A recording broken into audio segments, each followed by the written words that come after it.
Innovation Rockstars. Innovation Rockstars. In this episode, we welcome Manuel Krauß, Senior Consultant for Business Model Innovation at Bosch Innovation Consulting. Hi, and welcome back to Innovation Rockstars. My name is Chris Mühlroth, and in this episode, I am really excited to welcome Manuel Krauß in his role as Senior Consultant Business Model Innovation at Bosch. And yeah, with Manuel, we will be talking about his experiences on organizational ambidexterity and business model innovation. So yeah, Manuel, thanks so much for joining us. Thank you very much for having me. All right.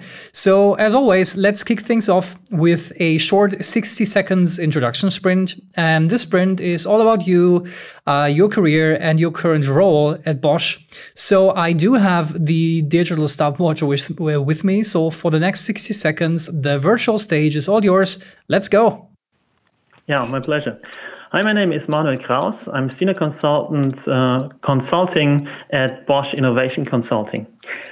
My academic background is in business administration, and after graduating from Mannheim University, I started my career as a freelancing consultant at a big automotive OEM, supporting software development teams to generate new business models at a time when nobody was calling that business model innovation. End of 2006, I joined Bosch as a management trainee, followed by several positions in logistics, supply chain management, and sales. Next to my job, I co-founded a startup in the food and beverage sector. And in May 2021, I joined Bosch Innovation Consulting, helping internal and external innovation teams and external clients to validate new ideas quickly and to take innovation management to the next level. Privately, I'm married and the father of 4 lovely kids living in the Munich area. All right, that's quite a bit. All right, thanks very much. So, okay, for the next thing here, I do have 3 sentence starters for you, and I would like you to ask to complete to complete those sentences. So, okay, number 1 goes like this: if organizations do not innovate, they will end up as dinosaurs and die sooner or later. Okay, got it. Number 2. That's an interesting one. So in 5 years, artificial intelligence will be, I would say, playing a much bigger role in business life as well as in our private lives. It will be more present, much more obvious, but still I think most of us will struggle to comprehend the full magnitude of change AI will bring to us. Oh, that is an interesting perspective. Well, thank you for that. And finally, the third statement goes like this. One bad, like really bad recommendation I often hear in my profession is? I would say, let's just do it. We can skip the validation. Oh, interesting. All right. Why do you think this is a bad recommendation? Because one of the major pitfalls we see in corporate innovation or in innovation in general is that you invest ahead of learning. So you put money on an idea, on a new venture without having it properly validated, and that usually is cash burn. So we recommend highly to investigate and validate thoroughly before putting money on it. Got it. All right. Makes perfect sense. So, okay, so let's take one step back and start with organizational ambidexterity. This term is not new, right? It basically just refers to the ability or the capability of an organization to do both, right? So to be good in its today's business and to be able to adapt to the changing demands of tomorrow.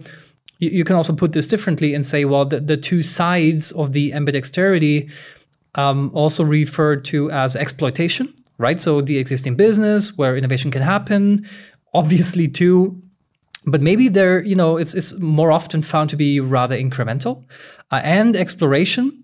So new business, that includes business model innovation, of course, as well, more risky, and the tendency is maybe rather more radical, at least not too much incremental. And, many innovation management systems today are, at least what we see, still set up to exploit insights and knowledge about existing markets and customers and technologies and so on. And maybe you can confirm, but we've seen it over and over in the past that established firms were challenged in a number of industries, by new market entrants, be it, retail, Amazon, automotive, Tesla, travel, Booking.com, Expedia, and so on. And actually also there is research that shows that it's hard to handle exploitation and exploration in one homogeneous innovation management system. So maybe we can talk about that also in the context of Bosch. What are the different ways to innovate at Bosch? Of course, recognizing it's a complex and a multinational organization. Yeah, indeed it is. And yeah, I absolutely agree. And of course, this is a challenge we at Bosch have to tackle as well, just like many or any other big corporation. And we try to do so by differentiating, just similar to what you said, by between core, adjacent, and beyond core business or business innovation. And the innovation in the core is in the responsibility mainly of the business units. Mm-hmm. So they are responsible for it, and they drive innovation within their core sphere. Beyond that, the adjacencies, they usually either come out of the business units or from cross-business units or cross-domain activities. So, for example, in our mobility sector, the huge sector at Bosch, there is a dedicated unit searching for innovative new business models, mm-hmm. Of course, attached to the mobility sector and fitting to the Bosch strategy. Beyond core innovations, or some call it Horizon 3, or that goes way beyond with new business models and new technologies. This, of course, can somehow be triggered by a certain business unit, or could be that there is a very innovative idea, but mainly it's handled centrally. And of course, there is a very strong central corporate development unit at Bosch, really big, and also central IT department looking for innovative tasks. And they focus strongly on innovation projects for future technologies and also future businesses. So we try to have all those under one roof, but still being on different paths, because there's different, there's a different velocity and a different speed and different activities on those roads. Right. And is that then basically the way how Bosch designed the different ways to innovate to address organizational ambidexterity? I mean, exploiting the core business and then exploring in adjacent or maybe, in other areas and non-core areas in different business units. Is that kind of how you try to address this? No, I wouldn't. It is. So a couple of years ago, we designed a process, what we call the Bosch Innovation Framework. And this gives us, as the name says, a framework for all our innovation activities. And that actually deploys for both, for exploit and explore innovation. And that is because, for example, we just don't want to miss an opportunity when, for example, we do a business unit that's kind of an innovation on which is close to the core, next gen product or whatever. We don't want to miss an opportunity for a business model that goes a step ahead. So, for example, if we do something on the product base, could be that we think about, okay, can we add a service to that, or can we be in the role of the facilitator instead of just the seller of the component? And so this framework also applies for exploitation. When we innovate, when we are closer at the core, then most of the things are focusing stronger, not so much on ideation, but stronger on operability and efficiency. So this can go in another direction. When we think of ideas that go beyond then we have to dwell much longer at the earlier part of this framework, be it the strategic fit, and be it the problem definition, and be it the validation phase, because there's much more uncertainty about the business model. So just not facts, but assumptions. You don't know who the customers are yet. You have to prove that there is a must-have need, and you just have to test and validate your assumptions, and that's way different from the from when you're operating close to the core, right? Because that is then clear. Interesting. So would you is it fair to say that you basically shift the weights of the time investment in the innovation framework depending on whether it's explore or exploit? Could you kind of say it like that? But it's the same innovation framework that basically applies to both? It's the same. It's the same framework, and yes, you have to spend much more time on that earlier phase of the framework if things are less clear. Yeah, interesting. Okay, and in terms of the organizational structure, what can you maybe just talk, from your experience, what an organizational structure should look like to allow and account for, both exploitation and exploration. And maybe one example question would be, or a follow-up question would be, should, for example, organizations set up a permanent structure for exploring new business? That's, for example, the way Google or 3M does it, I guess, or rather project-based, which I guess we've seen with the Volkswagen, for example. What do you think? It's a difficult one to answer, and I don't know if there's like a golden rule to it that always solves it. So what seems to be clear is when you want to be successful in those spheres, or exploration, exploitation, then you somehow have to keep the new ideas, the new ventures, which are in the early stage. You have to keep them somehow protected from the core. Otherwise, there's always the risk for them for getting suffocated or swallowed by the core business. So you can do this in a separate org structure, or you can provide a certain amount of freedom within the existing structure. Both can work. Both are not easy to do. Because when you overload a new venture too early with strong KPI targets, they will just not meet them, because it's based on assumptions and it's not worth making plans for it.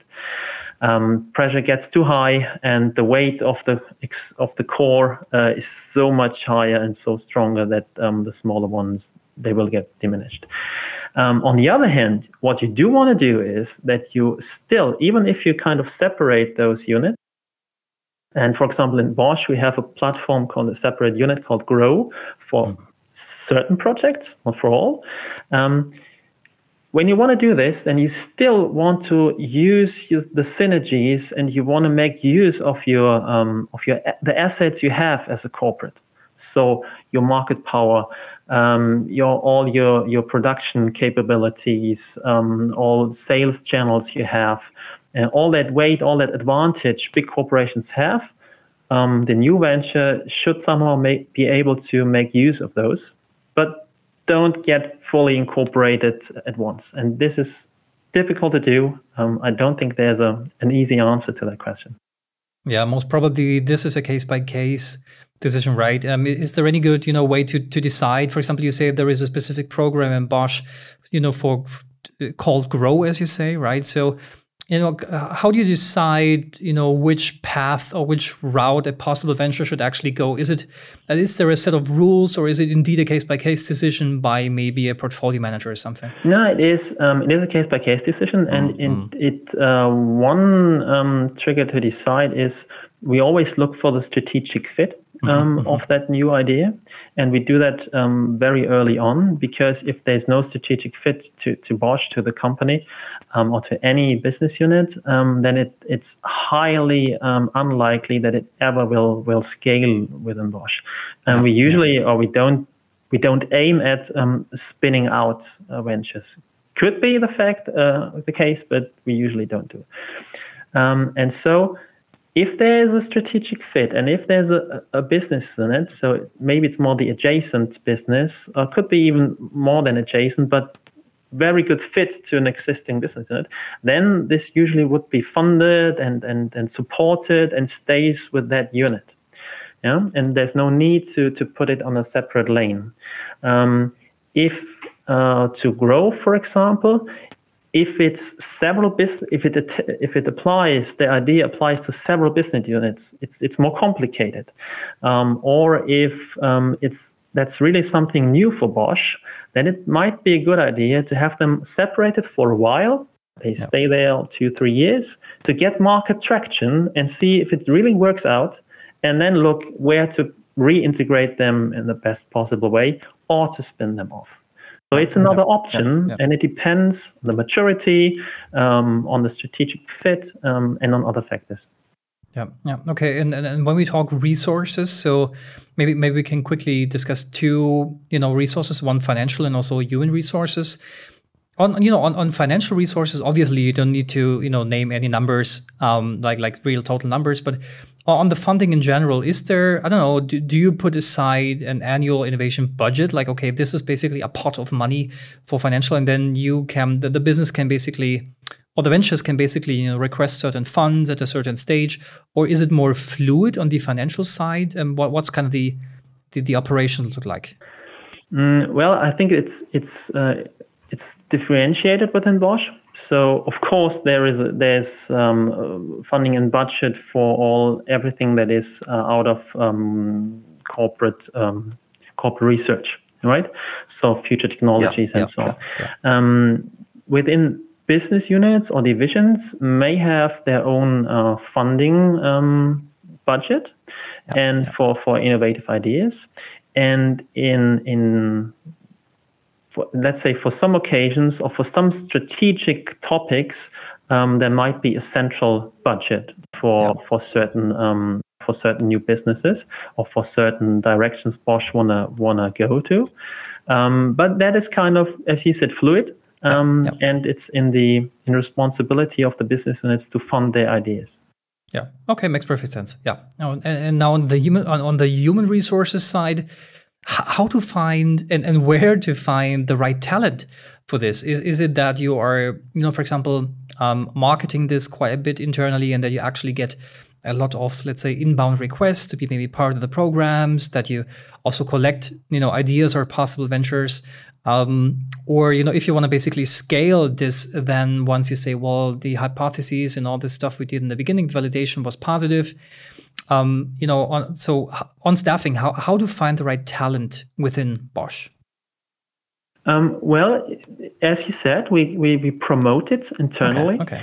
So there is we try to get the word to as many employees as possible. So there is central communication within the regions and within the business unit, within the divisions, and usually there's quite a lot of interest in, because for example, for taking part in a call for ideas or call for project, or being part of our own acceleration program, which we run internally from the department I'm working for.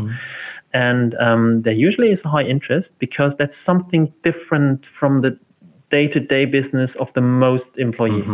And most of the time, people find this very rewarding, very interesting, and joyful to work outside their box, outside their comfort zone even. And at least some of them then find it, kind of don't want to go back to their old job and want to stay in a new venture. Entrepreneurship thing is something they would have never started a startup outside of Bosch, never being an entrepreneur on their own. But within a corporate, being able to work like a startup founder or like an entrepreneur is another thing, and quite some people like it. Still, it's difficult to find enough people being really into it, being committed, and going the extra mile or until the end. But that's actually an interesting combination, isn't it? I mean, you get the benefits of still getting a monthly salary, right? So you're kind of de-risking on the financial side, but at the same time, you get the opportunity to work on intrapreneurship programs and basically building, something new, whether it's in a business model, a product or service. So that's actually an interesting combination, right? For people who don't want to do this, externally, but hey, while stay at Bosch, you get your monthly salary check, but you are able to, or you are empowered to work on that. That's interesting. And so this might be a tough question, but what do you think? Where in your business, like specifically in your business, are you feeling the pull toward this organizational ambidexterity the most? Is there anything you can tell? Well, if you mean by that where's the most kind of pain or the big push where we need to innovate beyond our existing? Well, I would say, generally speaking, for all our divisions, all our business units, the trend of of digitalization is strong, and everyone has to look and is looking for new digital business models. That doesn't have to be far from the core, but it's something new, and for some, it's something very new. Yeah. But for sure, without any doubt, within the automotive sector, they are amidst a huge transformation, right? And they have a strong search towards new business model, and that push doesn't only, or that pressure doesn't only come from the shift towards e-mobility, but also from new software topics and the software-defined car. And there's huge transformation going on, making it absolutely a must to look beyond your core business and looking for new business models. At the same time, you need to earn, you need to keep up that exploit business, so your core, because there you make the money, right? Exactly. You need that money to be able to invest in new ideas. And recently I heard Steve Lang put in the operators pay your salary, the innovators pay your pension. And I think he's right there. That's a great statement. That should go maybe on some T-shirt or some merchandise you guys provide. So let's see. And let's dive a bit deeper into business model innovation. But before we dive deeper, I actually would love to play a quick round of a game called Either Or, which is a game of choice. It's interesting sometimes to get the answer. So let's see what happens. The game is really simple. It works like this. I will give you two options. So either option 1 or option number 2. You then choose one option and spend one sentence on your opinion and why you chose a specific option. And I guess the key to this is speed, right? So let's see what happens. Okay, the first one is either winter or summer. Oh, summer, definitely. Summer, why? Much more opportunities with 4 kids. We're not skiers, so we like to be outside in the sun. Yeah, makes perfect sense. Okay, second one, either invest in Bitcoin or in Ethereum, and why? Oh,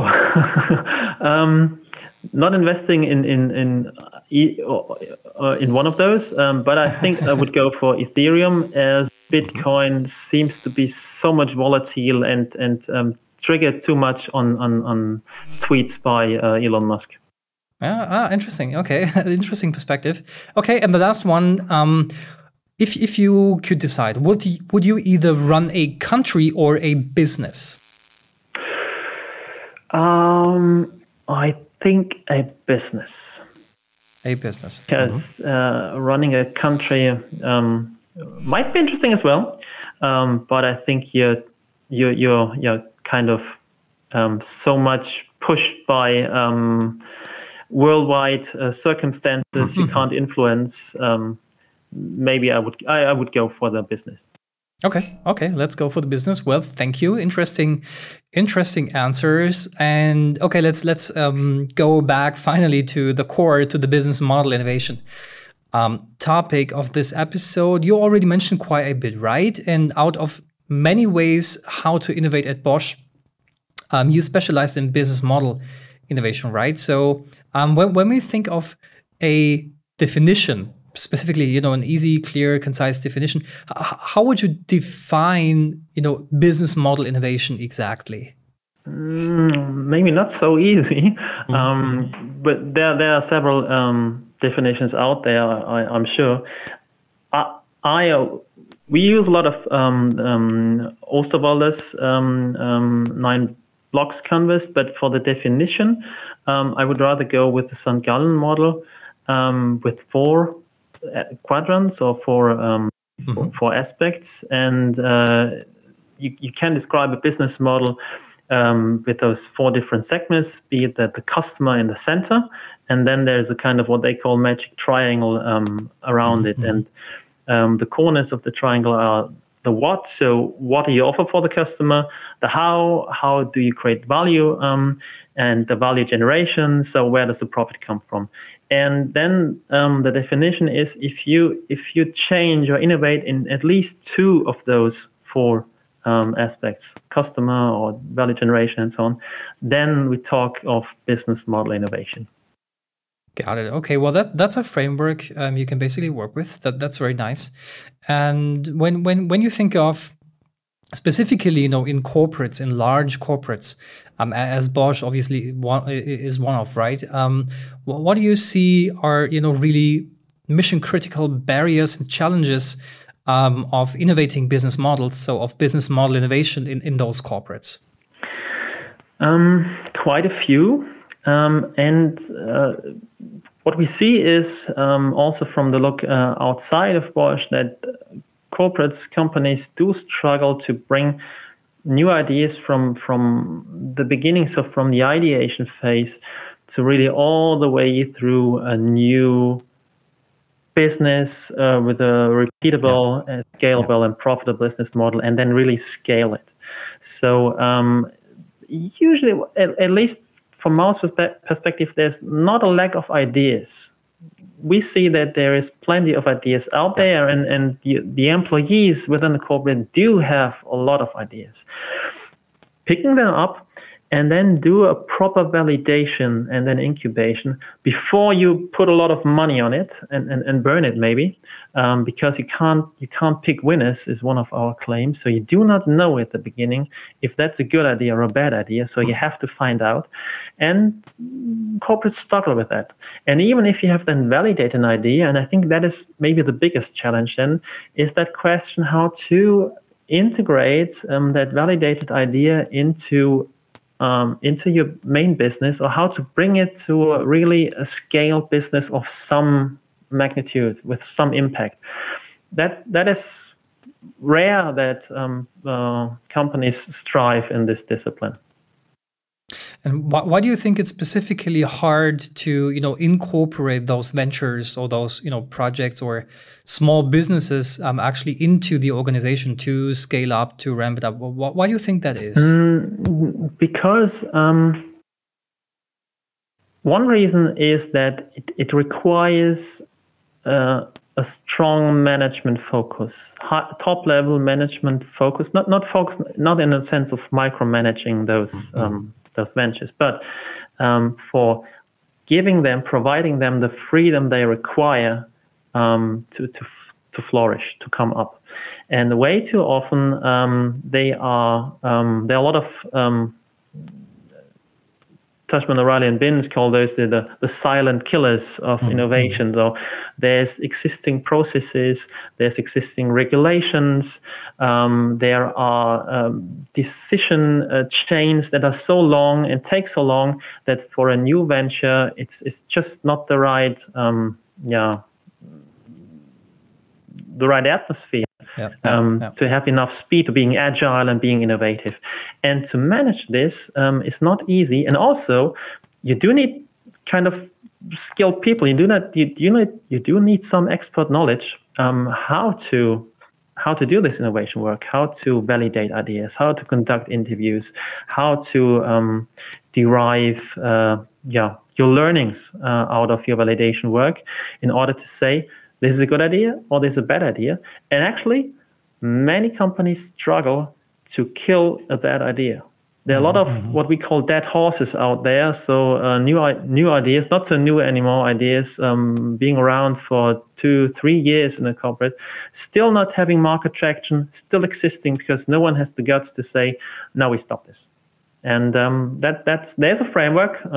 I think we're on the right way for this, but it's not easy to do. It's not easy, and sometimes stopping is actually way harder than starting. Right? I mean, you can start things, right? And say, oh, yeah, cool. Let's everybody, let's do this and create a team or, get a little funding and see what happens. But actually stopping all this and maybe sending people back to their, I don't know, day-to-day job or their, units where they come from, their teams is actually much harder because it's somewhat connected to the sunk cost fallacy, right? You want to say, well, no, we just need to push it a bit more. And then, magically, this thing will scale up or get market traction. And we already invested so much money and we already invested so much time, so we can't stop it right now. Yeah, absolutely. That's kind of hard. And I guess, one way how Bosch tries to tackle this is that so Bosch has established a central department that coaches, right, and promotes innovation projects to advance intrapreneurship. Can you just, you already described quite a bit of it, but, just describe the concept maybe and how this works? Yeah. Well, first of all, it's not a classical central department where we transformed into a service department in a way that we support and help other segments, business units, and parts of the company as consultants. So there is a design program, which is a validation program. Internally, we call this the Bosch Accelerator Program. And it was designed, I think, in 2016, 2017. So it's quite some time ago. And we did this with the help of colleagues from UC Berkeley, from University California, Berkeley, and still get some support from them. And this program is meant for early stage company startups which have an idea, not yet validated, but with a certain maturity. So there is already the idea of a business model, not just a product idea. There is a business model. There is a team with capacity, and there is the backup of a sponsor from some business unit or from some area. So there is already has to be a strategic fit. And then there's 2 phases in this validation journey. Phase 1 is 8 weeks, and it's a customer development. So early validation, we require to do the teams to do 100 customer interviews in that 8 weeks. That is quite a lot. It's hard work to do especially for B2B business models, but it's possible. And then so it's finding a must-have need and so on. And then after 8 weeks, there's coaching sessions each and every week. There's a small prep week. There's coaching sessions every week. And then there's a lessons learned presentation at the end. We don't pitch. We show our lessons learned. And then it's a decision made by the team itself, either if they're a go or no-go, and the coaches, if we see them as a go or a no-go. And usually that matches very well because the criteria is clear and the journey is clear, and we base this decision on evidence. And then the go teams following a phase 2, which is then 6 to 7 months roughly. And within this time, it's another validation phase where the teams have to develop an early demonstrator and then an MVP to really test their solution with the customer. So if the product market fit. And goes in a similar way, coaching sessions, then bi-weekly, and at the end, evidence-based decision whether to proceed further into incubation or to stop it. Yeah, that's super insightful. And specifically, referring to the first phase, the very early validation, are there some methods, or tools in the toolbox that are no-go for Bosch? For example, when we think of digitization or digitized products, things like fake door testing, right? You basically create a website and actually try to get to a cell, but you don't have the product. So you're actually, in the once it looks like you've basically purchased something, then it shows to the customer, well, oh, you've been faster than us. We don't have it. It was just a website, haha. Which might be harmful for the marketing or for the brand and stuff. So, are there some no-go things that you typically recommend not doing? Well, there are, but it can be tricky in the detail. Let's put it like this. So, for example, if you want to use the Bosch brand, the Bosch logo, and then be connected to Bosch, then certain regulations apply, and for sure you're not allowed to do anything you want. If you do fake tests without a specific brand and maybe just to see if the problem is there, if someone is interested in that problem, then fake tests would be okay. Yeah. As long as you stick to any legislation rules. And others, well, that would be in a later phase. Then, of course, every time you bring something into the market, so some real product, be it a physical product, then of course some laws apply, and Bosch makes sure that we stick to this. So that has to be then in line with any quality topics. Sometimes difficult for early demonstrations and so on. So you have to find the right way, but for sure not violating any official regulations. Yeah, so super interesting. And maybe, from a quantitative perspective, just to give us a feeling, how often and how many, how new ideas do you actually get? So for our accelerator program, I have the figures somewhere on my mind. This is we usually run 2 or 3 batches per year, and the batch contains something between 10, 12, and maybe 25 innovation teams in one batch.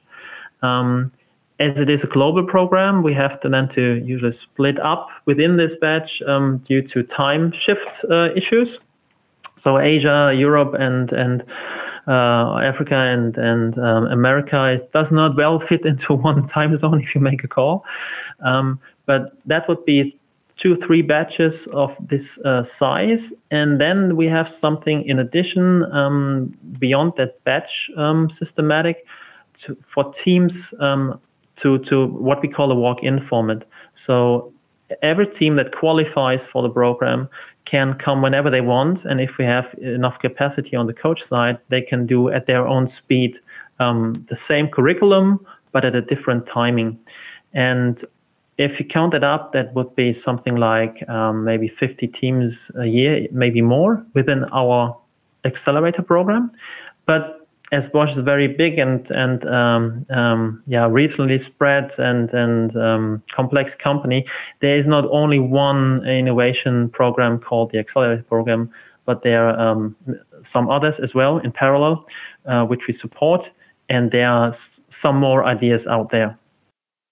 Sure. Okay. And just very briefly, can you maybe describe just a sample project? Obviously nothing confidential, but something you can talk about? Yeah, well, recently we have had a team joining our accelerator program, having the idea coming from the power tools division, and with an idea for kind of creating new opportunities for digitalization of construction sites. And this is way different from just selling tools, right? And the idea was perceived so well, and the validation was positive in a way that they found the need for stakeholders at a construction site to use digital data to coordinate their labor, their time schedules, and tool location, and many other things. And so they went through both phases, both positive with a go, and now incubating or scaling their business. They called Refine My Site. Very active right now and very positive feedback. And I think they managed to find a spot where they can offer an additional, not yet there, service and product for our Power Tools division within Bosch. Cool. Yeah, that sounds great. And good luck to the team. But that sounds really like if they hit a spot, that's cool. And then finally, because we're quite far with time, but I also, happen to know that from 2021 onwards, you also opened up to the outside world, right? So you're also starting or already active in consulting other companies as well. Now, where did this come from? Was it one idea or venture you actually had in the internal accelerator, or how did that came about? Well, you could say it is kind of an business model innovation of our own business model. So right. From being internal consultants, internal consultancy, and being a service department for internal innovation topics, we just took the assets we have. So our know-how we built up in that years with a lot of state-of-the-art know-how, I dare say, and then said where we could make use of this and not only train our own people, but we could help, and we are strong at enabling other corporates, doesn't have the same size as Bosch, but could be smaller ones, to build up a similar thing as we did successfully, train the people, train your innovation muscle, and install a proper validation program and do trainings and come up with a state-of-the-art innovation management.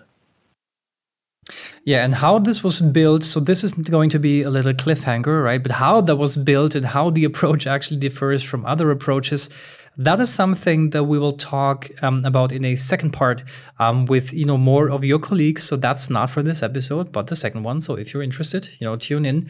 And finally, Manuel, I would be interested, maybe we try to summarize what we learned today. So in your opinion, what are the, let's say, 3 most important success factors or recommendations for building this, for building business model innovation capabilities in organizations? I would say, as stated before, the fully back up and by senior management. It has to be in the strategy of the corporate. That's super important. Also for having a positive failure culture. So that comes with giving corporate explorers or entrepreneurs the freedom, the level of freedom they need to explore. So they need capacity, they need expert support, and this is the main thing, I think. And maybe additionally, well, you need the skills. So you have to have some experts internally, or you have to get help from outside in order to train your innovation muscle, and to build up those skills of how to positively conduct corporate innovation. So corporate strategy backed by senior management and the skills to do so. Yeah. Well, thanks. That's great. And also, I need to ask you for your innovation rockstar moment, Manuel. So when you look back on your professional career, maybe specifically at Bosch, tell me about your greatest innovation rockstar moment so far. Specifically at Bosch, then I would say recently we had quite a huge event. For us, it was a huge event, and I was lucky enough to be the moderator together with my colleague Louisa Wagner. And we had Andy Benz and Charles O'Reilly from Stanford University as speakers on stage.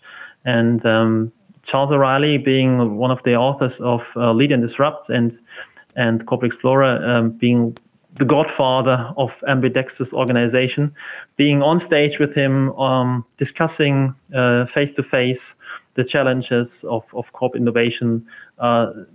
This was pretty cool, I have to say. That sounds like a great rockstar moment, and it's also on stage, right? So that's also a brilliant one. It was on stage, yeah. Yeah, exactly. So an on-stage rockstar moment. Well, that's great. And with that rockstar moment, Manuel, we have reached the end of this episode. So I would like to say thank you for being my guest. It has been very insightful, and thanks for sharing your experience. Thanks for having me. Pleasure was all mine. All right. And to everybody listening or watching, if you like the show, as always, then leave us a rating or a review and share the podcast with whomever you think this might be interesting to. And if you want to get in touch, simply shoot us a message at info@innovationrockstars.show. Now that's it. Thanks for your time. See you in the next episode. Take care and bye-bye.